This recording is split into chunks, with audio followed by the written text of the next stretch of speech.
Hey guys, welcome to Max Reviews. Today I'm going to show you how I clean up my exhaust pipe with a metal polisher. It's a regular metal polisher and an old belt.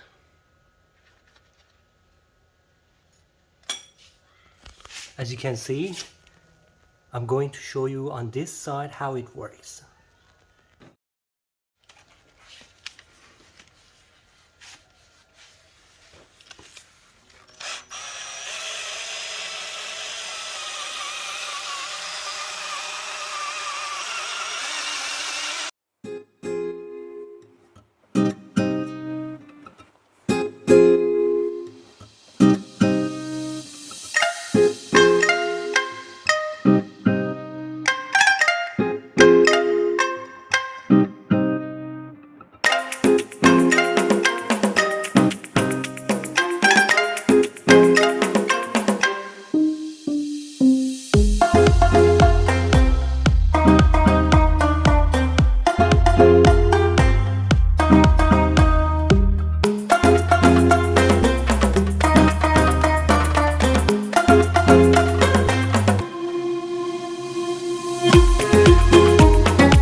So if you have ever 2 hours of spare time to spend and you have a 12-13 years old BMW RT or any motorcycle with chrome exhaust pipe, you might want to spend that well worth 2 hours on this and satisfy yourself. Alright guys, thanks for watching and subscribing. Have a good day.